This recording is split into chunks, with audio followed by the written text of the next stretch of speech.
Atom, Pia, napakalakas ng ulan dito sa aming kinalagalagyan dito pero hindi pa rin natitinag itong mga ralista na nagsasagawa ngayon ng kanilang kilos protesta at programa laban sa ikatlong State of the Nation address ni Pangulong Bongbong Marcos.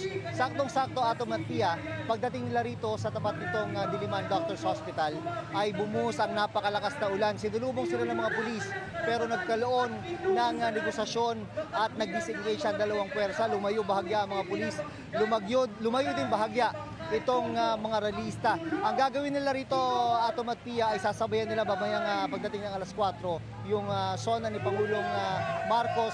Sasabayan nila ng pagsusunog ng FEG. FEG ito ng magkaaway na imahe ni Pangulong Marcos at ni Vice President Sara Duterte. Pero ewan ko lang sa ganitong klaseng panahon kung matutuloy pa rin ang pagsusunog ng FEG na yan. Ang gusto sana nilang maging simbolismo yan ay yung pag-aaway ng dalawang pinakamataas na opisyal ng ating bansa ang nagiging biktima at nasasakripisyo yung mga ordinaryong mamamayan.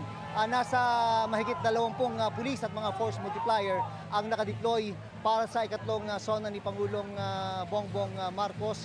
Ayon kay PNP Chief Romel Francisco Marbil ay maximum tolerance ang kanilang ipatutupad pero ibang usapan na raw kapag nasaktan na ang mga pulis. Hinihintay pa natin, Atom at Pia, kung ano yung crowd estimate mula sa mga rally organizer at maging na rin sa pamunuan ng Quezon City Police District. At yan muna ang latest mula rito sa Commonwealth Avenue sa Quezon City.